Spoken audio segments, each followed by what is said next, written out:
Good morning and welcome to Surefire Saturdays. We have a fantastic recipe for you today. In front of me, I've got a venison neck roast. So this is the neck of a white-tailed deer. And it is full of flavor, it's a powerful muscle. My name is Chef Jonathan Collins. This is my son, Bailey. How's it going, everybody? Hope your Saturday's going good so far, and it's about to get a lot better with this recipe. We got some great stuff packed in today. So Dakota's just firing up the Coyote Sato grill. We're gonna do this on the barbecue, and we're gonna focus on a technique called braising. Now, most of you already know this technique, but we're gonna go through the details on how to get the very best out of a cut of meat like this. Now, a lot of times, we did a poll earlier today, and this cut is sometimes not used. Maybe it goes to ground. So it ends up in sausage and things like that. But what I want to show you is that bone. So that bone is full of marrow. It's full of flavor. And when you braise this, what happens is all of that flavor melts out into your sauce, making a beautiful recipe. Now, to go with this, you see we've got some parsnips here, and we've got some potatoes. So that potato and parsnip together, parsnip is a little used root vegetable, but has a ton of flavor. Oh yeah, for sure. Yeah. I'm excited to get this started. I mean, I put these vegetables out and the venison neck, got it all, and my mouth was watering the entire time. I just want to get started today. Okay, so I'm going to set this up. The very first thing we're going to start with is the bacon. So you could use pancetta, you could even skip this step. But what I really like about using bacon is it gives it really great flavor. Of course, pork fat goes with just about anything. And this cut that we're going to be doing right now is a simple one. It's called lardon. Now, lardon is a French term, and literally all we're talking about is doing about 1/4-inch slices. And the reason we do this is because we don't want that bacon to really disappear. We want nice bite-sized pieces so that when we saute this up, it's nice and crispy, but it doesn't turn into bacon bits. You know what I mean? Yeah. So I'm just slicing this. It's good to keep this. We kept this chilled. Yeah, I kept it chilled right up until we started going live. The colder it is, the easier it's going to be to cut, and also the safer it's going to be. So where's the bacon's going into? Bacon will be going into the cast iron. So if you want to grab that cast iron pot, we're using cast iron. The most important thing when you're braising is to make sure that it's covered. Now, when it is covered, what happens is any of the humidity stays inside, and what happens is with that humid environment, it allows it to break down without drying out. Now, you can imagine with whitetail, a white-tailed deer, you've got that antler there, so you can imagine that neck is under so much stress. Especially when these are harvested and killed. This white-tailed deer, its neck would have been the strongest in the year. You can see all of the incredible muscle. Hold that up so they can see that. Look at all that. There's actually beautiful marbling in there. It's really amazing. Very, very beautiful cut. Now, when I look at that roast, to me, that looks like something that I went and I picked up at my local butcher. And this is one of the most exciting things for me about Wild to Table is how incredible the quality of this meat is. It's exceptional. Now, what we have to do, we're going to do everything on this. So let's take this over. Let's get that open pan on the Coyote. Let's go out to the barbecue here for a second. And when we do, we were greeted this morning by this incredible sunrise. So what we did, step to one side there, buddy. So what we did is we got the Coyote asado rolling. So we're just going to put that in the center. Now, you might ask me, like, why are you putting this on a smoker? I'm going to cook it covered. I'm going to braise. But what I'm going to do at the end is I'm going to take it off and I'm going to get a slight smoke. So a little bit of smoke right at the end. It's going to crisp up the top. What you have to think about when you're looking at the neck of a whitetail deer is it reminds me a lot of, for example, like oxtail. So oxtail, it's a big cut. It's coveted. Why? Because you have all those little linking pieces that are full of marrow, and that cartilage, when it breaks down, the sauce from the bottom of this, the flavor, the gravy is going to be incredible. So we're going to let that heat up. Let's go back inside. And what I'll do is, Bae, I'll get you to start to, as soon as this heats up, I'll get you to saute this up. Now this is a little bit more than a ½ pound of bacon. When we do saute it, we'll take some of that excess fat out. Yeah. So we don't want a ton of fat in the gravy. What happens when you have too much fat? This is really why it's important to ladle off the extra fat. Too much fat, it fills the palate. So it fills all of your taste buds, and so you want to take that out. We want that flavor, but we don't want that extra fat. Especially with bacon fat. Bacon fat's a very powerful flavor, and if you have too much of it, it's almost like it overpowers the rest of your dish. Yeah, it sure does. So if you want to take that out, and I'll just give you this. Get that on, start to saute it. Now it's important that that cast iron be hot before we start. What'll happen is as soon as you put it in, when it's good and hot, it'll start to crisp up, start to brown, and most importantly, render that excess fat. The next thing we're going to do is we're going to make a flavor base. Now, this flavor base is not one that's going to be discarded. This flavor base will be one that we're going to use, and it's going to be served with this. So if you can imagine when we're done this, so it's a braised wild venison neck, and then to go along with it, that potato and parsnip puree, what we'll do is we'll have that parsnip and potato puree, we'll press a little bit in the center, and then it'll be like a boat. We put that beautiful flesh, we'll pull it off, and then what happens is we'll put that gravy on top. So, Dakota, welcome. Good morning, everybody. There's your coffees there. So, you know, Surefire Saturdays, we've talked about it many times, is all about taking Saturday mornings back. When I was growing up, Saturday mornings were all about fishing and hunting shows. I can remember watching fishing shows on Saturday morning. So we just want to cook with you. You know, I don't know where you're getting up right now. We'd love to hear where you're from. We'd also like to hear if you have any questions. So please, we've got some folks monitoring the questions. If you have any questions about this recipe or about anything we've been doing, we've got some exciting trail cam footage to show you in a little bit, but we've got some prep to do. What I'm interested about with this roast is just the shape of it to begin with, right? Yeah, no, it's like shape. The shape is very rectangular. It is, and you can see that incredible muscle and all the different muscles and how they work together. I know everybody's been seeing these incredible, the footage of the bucks going at it. So I actually saw a video this week, and we should have cut to it, would have been great, but it was a whitetail having its way with this ram. So you think a ram is like serious, remember that video, see? You think a ram is the toughest thing, and this whitetail literally starts tossing it around. So that neck is so strong, but braising can break it down. And what it requires is a little bit of time. So the first thing that we're going to do to this, as soon as that bacon is ready, is we're going to color it. And the reason that's so important, so if you're taking notes this morning, one of the things you want to make sure when you're braising that you do is, yes, I could just put this in with all the flavor, but at every single step, developing flavor. We want to develop flavor. So what we'll do is we'll actually sear off all four sides, and what happens is that now this is a common misconception that it's sealing the meat. No, it's not. It doesn't seal the meat. That's completely false and untrue. If you don't believe that, sear off a steak on your barbecue and then set it on a plate to rest. It's gonna leak out all kinds of juices. You didn't seal anything. No, exactly. So the term is actually searing. It's definitely not sealing anything. So when you sear it, we're gonna do it with a little bit of butter, olive oil, and there'll be that bacon fat in there. And what will happen is that browning, that's flavor. And it'll develop some on the bottom of the pan, and then we've got some red wine and all of this beautiful flavor.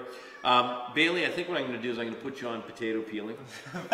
So if you want to get started now, Bae's going to start with the potatoes, and when he does, if you hear that in the background, that's a crazy cat that What's it, that Bengal cat?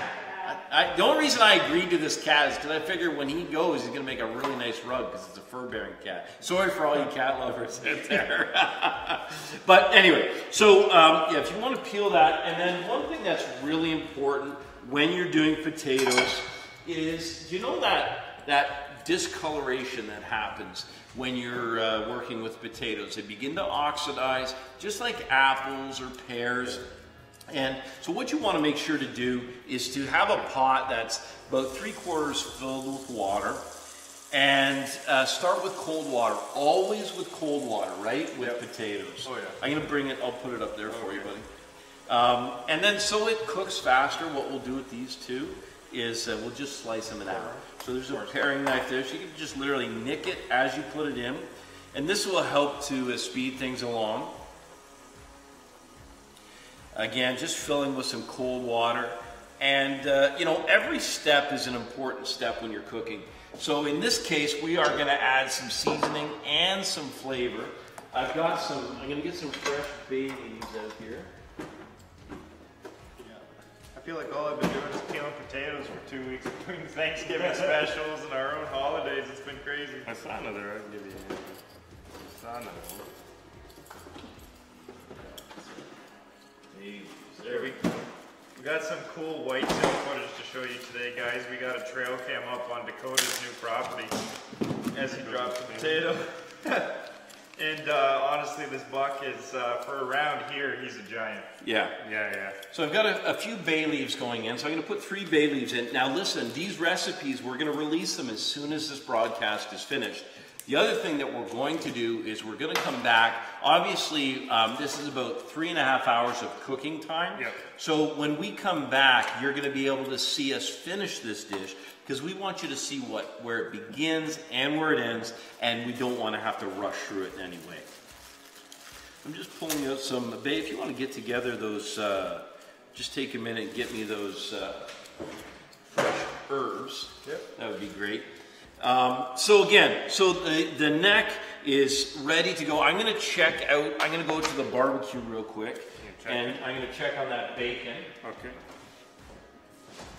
You can see as we're developing flavors here, just look at the colors that we have here in vegetables and this celery and carrots, and parsnips are a very unused vegetable. The flavor that comes out of parsnips is actually one of my favorites, and if you can mix it, if you don't like the full flavor of it, mixing it like we're going to do with these potatoes, you know, 4 to 1 or 5 to 1 to potatoes, gives you just that nice little kick of flavor that you need. Now, the parsnips, you don't have to peel them, but we're going to peel them. Yeah. Especially new parsnips, they have this really beautiful kind of tender flesh. So the only thing about that is, so if I was just going to use these and saute them up and maybe serve them just like this and not as a puree, I would leave that skin on. Yeah. It's just beautiful. But in this case, because we're going to be food milling it or using a ricer, do you want to get the ricer out? Now, one of the things I really recommend that you do for this as a side is that when you're doing the potato puree, don't use a blender. A blender will develop, a ricer is really inexpensive and it does a better job for texture. If you've ever whipped potatoes and they start to turn into... Develop like a glue. They do. Yeah. And that's the glutens that are in there. So what you want to do is, or it's the starch rather, what you want to do is, oh, smell that? Instantaneously, the smell from the parsnips. Yep. I actually have, let me see.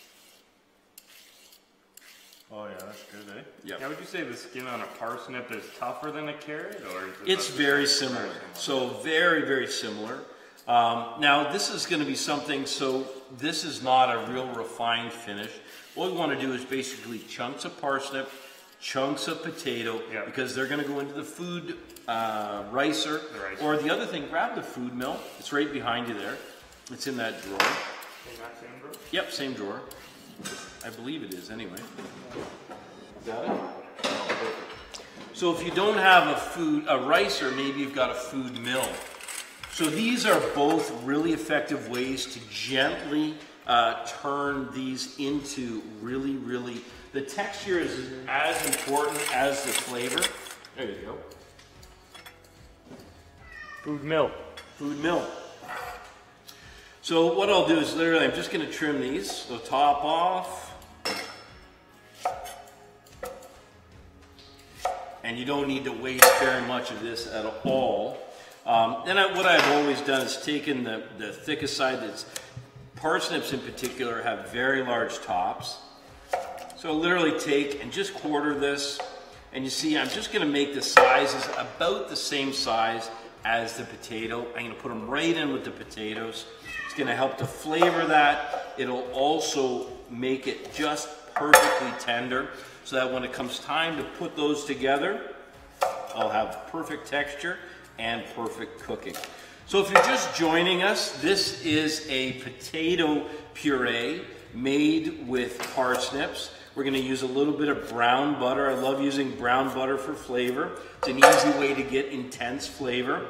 And we want bold flavors because what we're pairing it with is this beautiful venison neck. So let's talk a little bit about seasoning. I'm going to season this with salt and pepper. And I'm going to make sure to season it on all sides right now. When I take that out to the grill, what'll happen, do you mind seasoning? Because I'll keep turning it for you. What will happen is that, because it is so big, we want to make sure we get the seasoning down on all sides. And fresh ground is always best, especially with pepper, not so much with the salt, but definitely with the pepper. It's fresher, you're releasing that oil from those beautiful little berries. We're using a really nice sea salt, so whether you have a flake sea salt or a coarse sea salt, coarse of course for the grinder, but what you'll get is you'll just get such intense flavor. One more side there. The neck is really easy. Of course, we butcher all of our own meat. The neck is something that was really easy to get. And what we did here, because we left it bone in, is we just used a bone saw and cut it at either end, or you can actually slip a knife between the joint, cut that little bit of connective tissue out, and it literally just comes right out. So that looks absolutely incredible. I'm loving that right now. How are you doing with the taters there, bud? Good, we're getting there. You know what, we're talking about whitetail. You know what, let's have a look at one of these beauties. Honestly, I think trail cameras are maybe the greatest invention for hunters in recent history, because it gives us a little bit of a picture of what's going on there when we're not there. And this particular whitetail that Dakota is going to bring up, this is a beauty. I think, you just you can never stop appreciating how beautiful they are, and here's a perfect example. So look at this big boy. Look at him. Isn't he gorgeous? Oh my gosh. That's a heifer. He's got the bones to be an absolutely gorgeous. Now, to some of you might be thinking, wow, this is trophy hunting. We're appreciating this. We see beautiful does, beautiful bucks. But one of the things that we always know is that when you harvest a more mature buck, that you're getting a buck that's lived a good life, passed on his genes and his DNA, and it's also, here we're in southwestern Ontario, and I'm telling you, the deer population, we've got so many hunters, and the deer population continues to grow. So it's a very exciting story, just like the wild turkey story here. The populations are strong, the populations are healthy, and let me tell you something, they are delicious. There's nothing quite like the satisfaction of harvesting and bringing home your own whitetail. Just our resources here for the outdoor life. Just the other day we got in the mail, we got all of our information tags. So for every tag you buy each year, we get sent a tag that lets us know, that we write down how many deer we saw, did we take a deer, all the information and like that. Yeah, it's the same for bear, for wolf, and for there's the surveys provide the Minister of, I guess it's Natural Resources, but it's also the federal government with some really good statistical information. They're all the ones that decide how many tags we're allowed to have every year. Yeah, exactly. So now I've got something you'll see us use quite often, and there's a reason for it. We always have carrot, celery, onion, and leek in our kitchen, Yep. and that's just because they are a perfect balance of flavor. Well, the leek I love because you get that onion garlic flavor, but it's not too pungent, right? Like whereas like if you add too much onion, it can be very strong. Too much garlic, very strong. The leek is very mild. Yep. It's got both flavors. It's and mellow. and It's very mellow. Yep. So what I'm going to do here, I want to teach, let's do a little bit of a close-up here, because this is a cut. Now mirepoix is two things. It's both carrot, celery, and onion. It's also a cut, so it's a knife cut. So you can do it easily at home. You see I've peeled and trimmed the carrot, and now I'm going to slice this in half so it's very manageable. And all I'm going to do is I'm going to take and slice that in half, and then I'm going to take and I'm going to slice that in half again. And when I slice this up, I want bite-sized pieces. So I want something that's about this big. See that, Ben? Yep. Nice bite-sized pieces. The other thing is when we saute these up, they're not going to kind of disappear. They'll stay in good shape, and you'll see when we have our finished dish that this makes for a beautiful garnish. Because of course you have that bright orange, and it's really, really attractive. Those can go straight into the bowl there. So we're gonna build this flavor base. You wanna check on that bacon for me. Yep. Wanna make sure that's good and sauteed up out there. So again, quartered, and then the slices. And roughly the same size slices. You wanna make sure that you've got even slicing for even cooking. We're gonna have smoked bacon, that's for sure. Yeah, I mean, that smells incredible. Yeah, so we put that in there uncovered.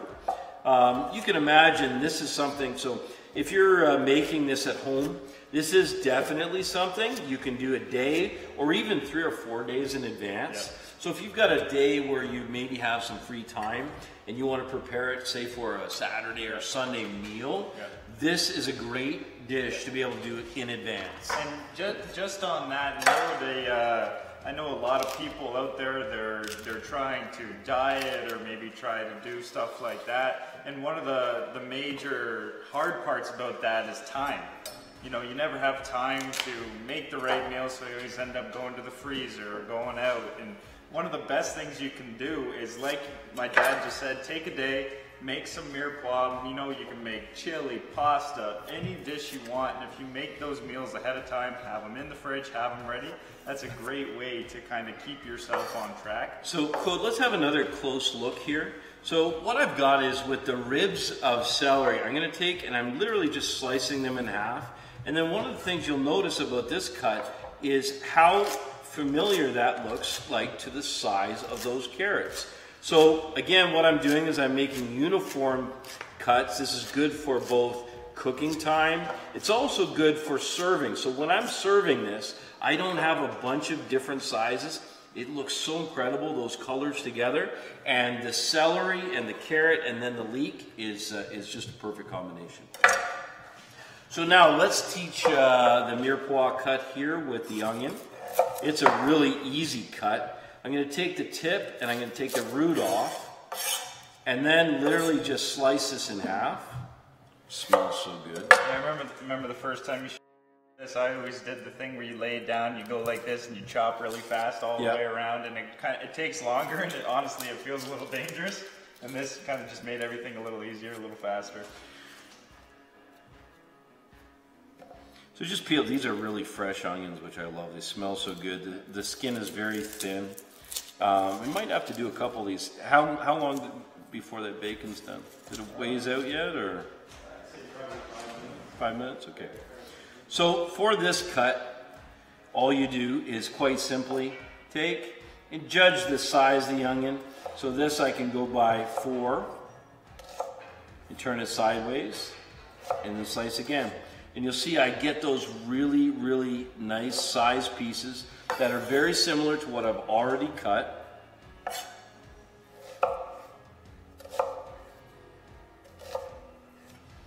And it just makes for a great service size. So, carrot, celery, and onion. This flavor base is coming along nicely. Now, if you have the ability to get some fresh mushrooms, obviously fresh mushrooms would be awesome. But in this case, I've got some mushrooms that are store-bought. They're a white mushroom. You can use cremini, you can use portobello. And what I'm going to do, this is something I'm going to do separate. And that's because the mushrooms, they're a little more tender, if you will, than the other ingredients here. I'll put those in just after the carrot, celery, and onion are translucent, nicely reduced. I'll add these. Now, I love mushrooms, and for me, it's just logical. You know, the whitetail are out there. You know they're enjoying mushrooms at some point, you know, and it just makes sense to cook with ingredients and with things that, you know, the whitetail would love. I actually never thought about that before, about you walking through the forest, all the mushrooms that were on the ground. I never put 2 and 2 together, the whitetail eating the mushrooms. Oh, yeah. So just literally quartering these. If you slice them, they're going to break up and they kind of go a little bit into a mush. But in this case, by quartering them, what I've got is I've got something that'll stand up to it. And the cuts almost always match the meal, right? You have a heartier meal, you got heartier cuts, they stand up to each other. Yeah, Starting to smell good over here. yeah. Yeah, so this combination of flavors is really powerful. So we got the mushrooms pretty much done here. We'll save a couple for garnish. Yep. So let's talk a bit about. So we've been doing a little bit of hunting, but both Dakota and I, we both have spent a lot of time moving.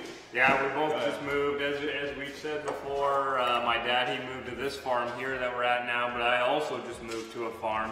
So we've been doing all kinds of, I never thought how long it would take to cut myself, you know, a couple cords of wood so that I can keep my house warm. You have a whole different reality. A whole different reality right now. So we've been a little bit busy, but we've been trying to hunt as much as we can. And here in Ontario, the rut was actually late because of the season. I mean, we haven't even seen, it's December now. Here in Canada, we haven't even gotten snow yet. I'm sure parts of Canada have, but here in southwestern Ontario, we haven't gotten any snow. It was December 1st yesterday, and I was cleaning up the grapevine out here yesterday, and I was wearing a t-shirt because it was hot out. That's what December 1st looked like here, and it was unbelievable. So I mean, it's pushed the rut off, and believe it or not, we've actually still seen some rut activity running around here. Oh, yeah. So I mean, we have a couple friends who've still been using rut tactics running here, and they're working like time and time again. So we're hoping, I think we might go out there while we're waiting for this to cook, eh? I think we're going to. This time of year, of course, if you're just a new hunter, this time of year, you can literally sit out the whole day. Well, especially with these cold snaps. Like today, it's cold out, it's about -5. We got a cold snap today, so I think those deer will be up and moving, trying to stay warm, feeding a little bit, you know. Yeah, we know they're feeding a little bit. Yeah, we've seen them feeding a little bit, and like this cold snap is going to get them up and moving, trying to stay warm. Yeah. So with this leek, the white part of the leek is the part that's edible. The green part you trim off, can be used to flavor stocks. And what I'm doing is I'm literally just quartering it lengthways. And then just like that lardon, just like the bacon, 4 to 5 millimeter or 1/4 inch pieces is all I need. And again, so the reason that we're doing all of this flavor base and cutting it in this way is so that we have uniform cuts, but also so that when we serve it, we've got that beautiful vegetable we work so hard to bring together, and we can serve it with that. Now, this meat, there's a couple ways that you can serve the venison. This venison neck roast can be served whole, and then you and your guests can literally just pull, it'll be a lot like pulled pork. Yeah. So what's going to happen is it's going to separate, it's going to break down. You can serve it whole. It's kind of fun to, you know, kind of take pieces off that you want. Well, you can imagine coming out to your table of guests with that giant cast iron pot with this venison neck sitting in there with everything surrounding it. It'd be beautiful. Or what I like to do is kind of the same way I would treat oxtail. Is I'll braise it, and then I'll take the time, just use a fork, and I'll just kind of pull off that meat. And what happens is you're left with kind of a shredded meat that when you put that, so I'll take the mash and I'll press a little cavity in the center, and then fill it with some of that meat, and then top it with the gravy. Man, does it ever, it makes perfect fish. Well, imagine this mash plus that pulled venison neck and then all that flavor we started developing there, all the way from the bacon to the seared juices that are going to come off this neck to the vegetables to all that, all piled into that gravy topped on top. That's going to be pretty darn good. So I've got some local garlic here. It's absolutely beautiful. That's a great thing about this time of year. So much of what you're enjoying is local. And rather than just taking the garlic and breaking up the cloves, I'm just going to take, and Code, just before you come over, just get a quick close-up here, buddy. This came from our neighbors, didn't it? Yeah. Our new neighbors came over and they gave us some garlic, so that was pretty nice.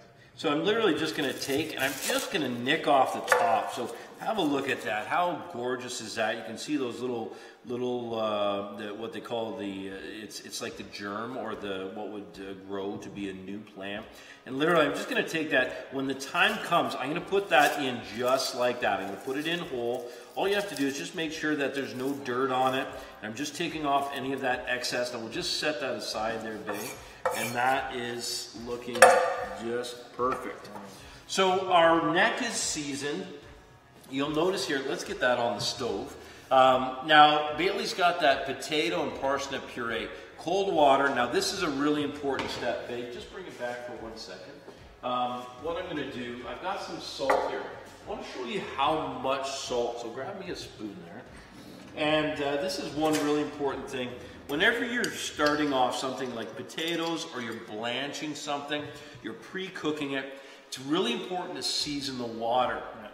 When you season the water, and it's quite a bit of salt, what ends up happening is it seasons the whole thing. So instead of a layer of salt or putting it on top, you get it all the way deep inside. So I'm going to put a couple full tablespoons of this sea salt in.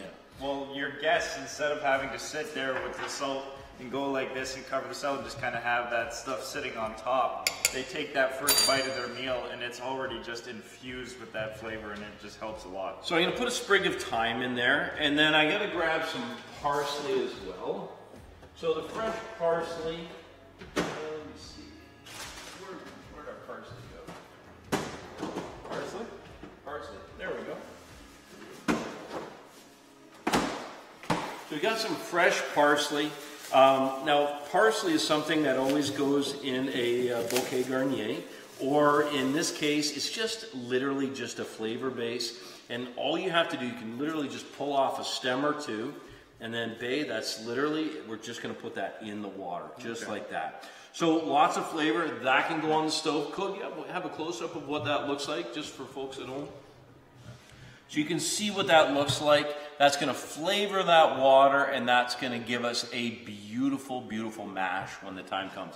That'll go on. That'll go on. Now we'll bring it up to a boil, and then we'll reduce to simmer, and that'll take about 60 minutes tops. Just take a knife or a fork and just poke it when it's good and tender. When it comes out clean, it's done. You can cool it down. One thing I want to tell you that you want to make sure to do is make sure to mash it or put it through the food mill or the ricer when it's warm. It'll be a whole lot easier to do when it's warm than when it's cold. Dakota, you want to show that that other footage we've got? So check out this next video. This is, you'll notice, you'll have to pay attention. We'll play it a couple times. So you'll see there's a smaller buck being chased by a much bigger buck. We think it's a bigger buck. It could be a reindeer. I don't know. The rack on it is so huge, but it's really cool to see. So check out this footage. This is in the middle of the night. Look at that. See a little guy there? And he's booking it. He's going. He's being chased. And then watch this other one come out of the blue there. You'll see him come out. Top of the screen to the left. And there he is. And he's chasing him. And he's so tall. That guy that comes out second, we're looking at this and we stood to where that thing is. You're talking like that thing's a foot above his head, that rack. It's awesome. Well, you know, one of the things I wanted to say, so Dakota, Jeremy Starks, he's a biologist, correct? Yes. So Jeremy Starks, check out Jeremy Starks stuff. He's been broadcasting here on the Bowtech Network for some time. But we have learned so much from Jeremy because he's such an incredible expert. I can tell you one of the things, being out there watching and just watching the whole thing play out. How we doing there, buddy? You're all good? Watching the whole thing play out, you begin to feel a little bit like a biologist. You know what I mean? Just Okay. the science. So how's that bacon doing? It's good, yeah. It's Check good. it out. Yeah. So you can see we've got a few simple ingredients. Yes, Cynthia. Gregory Borges is watching. Greg, how's it going, buddy? He said it looks delicious. Lots of love to all you guys. All right. Where's Greg? Greg, where are you watching us from? You down in Mexico or where are you, buddy? I'm guessing either Ottawa or Mexico City. One of the two. Yeah.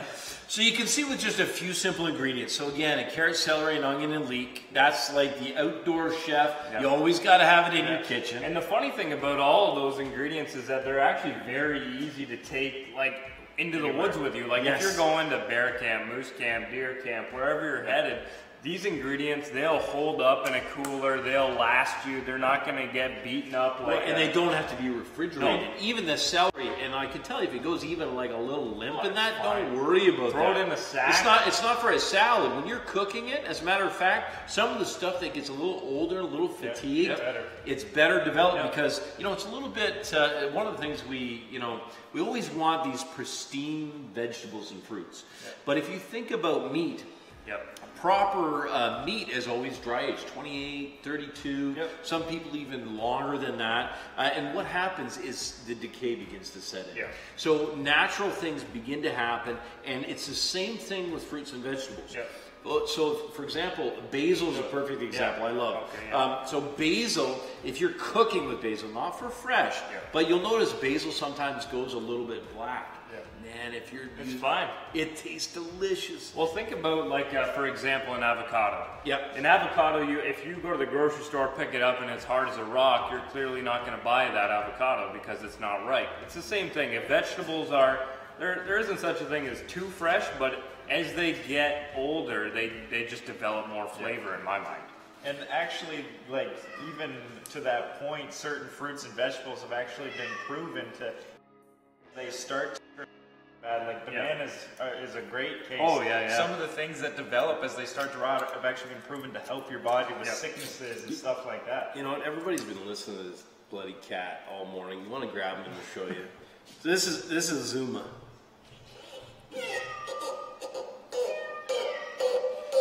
You should hear him in the middle of the night. It's intense. So he's a cross between a domestic cat and a, what do you call that? Some kind of a Chinese water cat. Yeah. So this is Zuma. He's not too happy right now. No. And an Asian leopard. And an Asian leopard. And there you go. So what I've got, that's the thing that won't shut up. So what I've got is I've got a bottle of wine. Okay. Now, braising is something that you almost always use some kind of an alcohol. So, Asen, can you do something about that cat, man? I'm going to literally... I think he wants the food you're cooking. Yeah, okay, so he's an audience member. So, This is cheer toy. This is our cat's cheer toy. Exactly. Next level. So what you want to do is you can easily switch the wine for beer. So if you're not a wine person at all, or let's say you're not a red wine person, swap it for white, swap it for beer. What you really want to do, and the point is that you want to take all of the development, everything that in this case, the vintner or the brewmaster would have done to develop flavor. When you're braising, you're going to concentrate that into that gravy that you made. All that hard work they put in that to develop those flavors, all the alcohol is going to burn off, and all you're going to be left with is every single flavor that they put in there. So Yukon Gold potato and parsnip puree is underway. We've got that going now. One of the things I'll tell you about now is we've got some beef stock. Now you can use chicken stock or beef stock or vegetable stock, anything. But rather than using milk, so you think about milk, milk is fine. We're going to use butter, but milk and the dairy, I really like using stock when we're doing a mash. So if you want to make the texture better, it's a great way. add the stock, another flavor level. You know what I'd like to do this fall? What's that? Is make a venison stock. You know, Oh, yeah, collect all the absolutely. bones afterwards and make a venison Well, I've got stock. them frozen, so we should definitely do We that. should do that, yep. One of the things now that I'm going to teach you is using the zest. Now, you've seen fresh preparations where we use a microplane. And that is great. It's in the drawer now. Bottom drawer right there, so over Behind here. you. So you can use a microplane, and what that does, that takes off just the zest. But for this and for braising, what I want you to do is I want you to take a peeler, and this is the microplane, which is great for you know, if you're going to put it on top of chicken or something like that. I want this intense flavor in that stock. So I'm going to take and I'm going to make a peel just like that, babe. So take that up to the. Let's have a quick take that up to the camera there. And so this will stand up. It's something that can be fished out afterwards. But this, you smell that? That smells incredible. So just one more pass here, just so you can see how I do this. So I'm literally taking the peeler, and I'm just peeling that right off. And you can just the smell, like honestly, I smelled that, my mouth's watering instantly. Just imagine that inside your food. So that's going to be another flavor additive that we're going to put in. So can you check and let's see how that bacon is doing. Is it done? Bacon's done. Okay, bring it in if it is done, and we will we'll fish it out and keep going here. So if you're just joining us, wild venison neck roast. So the neck roast, this neck is something that, you know, a lot of times when you look at steaks, so if you look at a porterhouse, or you're looking at a strip loin, what are you looking at? You're looking for marbling. And so that marbling is an arrangement of fats. That's perfect, set it right on there. It's an arrangement of fats that are delicious.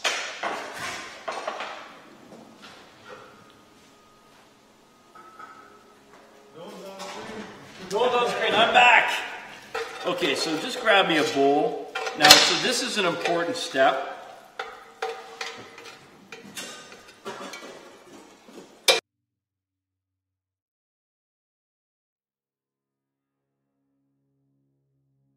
Just bacon out a lot of the fat.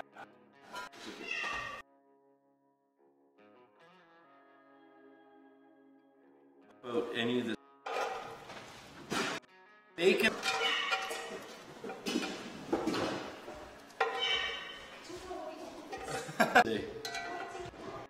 So make sure to get every little piece of the bacon out so that none of it burns. And you take and just set that aside. And then it's time to put in the roast. Now the pan is hot, and what we'll do, grab the butter for me. So I'm gonna add butter. I'm gonna add butter because I want that little bit of extra flavor. So butter in, I'll just put about a tablespoon in. Start melting right away, there you go. And I've got about 1 tablespoon of butter, and I've got maybe 2 tablespoons of the fat. And then what I'll do is I'm going to take and I'm going to set this beautiful roast. So I want you to show you this one more time, so you can see that beautiful. I just started to talk to you about connective tissue, about marbling. This is something that this has in spades. So this is a premium cut of meat. So that's going in. I'm going to press that down firm. Now, babe, that can go back out. Okay. And what we'll do is we will sear off all 4 sides, and in doing that, we'll develop flavor in the bottom of that pan. Perfect. So, as this continues to cook, what we're going to do is we are going to plan to come back. Yep. And when we do, all of these different recipe elements we're going to bring together. Now, we had a very exciting week a couple weeks ago, our American Thanksgiving special, and we had a number of submissions. We thank you everybody who repeated that beautiful combination of. So we did a sourdough and pumpernickel stuffing. we did, help me out here, the Bourbon. pecan pie, Yeah. the wild turkey was beautiful. Yeah. We did Ruby that pork, cranberry sauce. cranberry sauce. Cranberry sauce is on. Someone redid that one, man, and that picture of that, they did an amazing job on Amazing that. job. And the pecan pie, that one Oh, yeah. pecan pie. It was perfect. It was really perfect. It almost looked better than most. So what we did is we asked people to tag us, and we said we'd give away a pair of these Vortex binoculars. Yep, so we got a pair of Vortex Crossfire binos, brand new, and these are 10 by 42. Yep. These are the ones you use all the time. I Right? have the Diamondback one. The Diamondback. Yeah. So the Crossfire is something that, I never realized how critical it was to have a good pair of binos. Binoculars are important. They're important. They're so important. So we have one of these. If you want to grab my phone. I got it right You here. got my phone? Yeah, Okay. right there. So we have got a winner here, and his name, we'll be contacting him here shortly. Mr. Phil Colin, Kolen. He made an absolutely incredible turkey. Yeah. This turkey is so beautiful. I don't know if you can put that up there. That is incredible. Incredible, Phil. We love that turkey. Yeah, the finish is great. You can tell that he had it covered. It looks so moist, and then he uncovered it at the end to get that beautiful look on the chicken skin, or the turkey skin, I mean. There we go. Look at that. Well done, well done, well done. We love that. So Phil will be contacting you here shortly. Get your details and get you these awesome Crossfire binos. But thank you to everybody else who entered, who sent us pictures. We appreciate it. Yep. It looked amazing, guys. Honestly, every single thing we got, you guys did an amazing job copying that recipe. I was honestly blown away. It was awesome. So we've got our Coyote asado cooking away out there. We're going to come back to you in about 3 to 4 hours. And when we do, we're going to have the finish. Now, in order to see this, we want you to go over to the Outdoor Chef Facebook page. We'll be going live there, and to show you this for this incredible finish. Don't miss it. We'll show you how we finish the mash, what this neck looks like after it's been It's braised. one of the most important things, where a lot of people don't fail, but they just aren't ever taught, is plating. Plating is really important because you can spend hours on a dish like this one, 3-4 hours, and then you go to plate it and you have no idea what to do. So that's why we're going to come back to you so we can help you with that plating aspect of things. So I just want to talk you through this one more time just before we go. So remember, we started with a hot pan. We put the bacon in. Now that gives us that beautiful bacon fat. We're going to sear that roast on all 4 sides, full of color. Then this incredible flavor base is going to go in, as well as the wine. All of these things together, covered up tightly, braised for 3 to 3.5 hours. It'll be fall apart good. Now remember, what's left in the bottom of that pan, that's going to be our gravy. It's going to be no effort at all. As a matter of fact, the marrow, that connective tissue, is going to actually help to thicken the sauce. So as a thickener, marrow is used as a thickener. So it'll be a beautiful density. It'll be full flavored. The best part is this is a cheap recipe. Few simple vegetables. And if you're wondering about quantities, wine, vegetables, if you're just joining us, we'll be releasing the recipe right after. So you'll have the recipe, you'll have the video, you'll have the finish, how to plate it, and how to wrap it up. If you have any questions after watching this video, please put them in the comment section below. We'll be sure to answer them. If you have any questions, or hey, listen, if you'd like to see anything in the next few weeks, we're coming up to Christmas, it'd be great to be able to do something that you've had some trouble with, or a recipe that you'd love to see. And we're going to be doing a Christmas special too, guys. So if you have any family recipes that you'd love to see us try, we're going to pick one of those, and we're going to do that here live on the Outdoor Chef, and we're going to get that one done.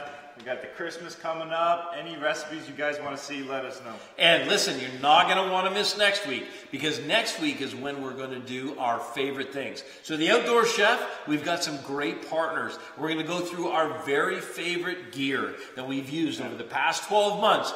gear that has not let us down. But until then, I want to say thank you for watching. Yep. Thank you for spending your Saturday morning with us. And from all of us here at The Outdoor Chef, thank you for watching Surefire Saturdays. We'll see you next weekend, next Saturday morning at 9 a.m. Eastern for Surefire Saturdays. Keep hunting. Keep hunting. Keep fishing. Keep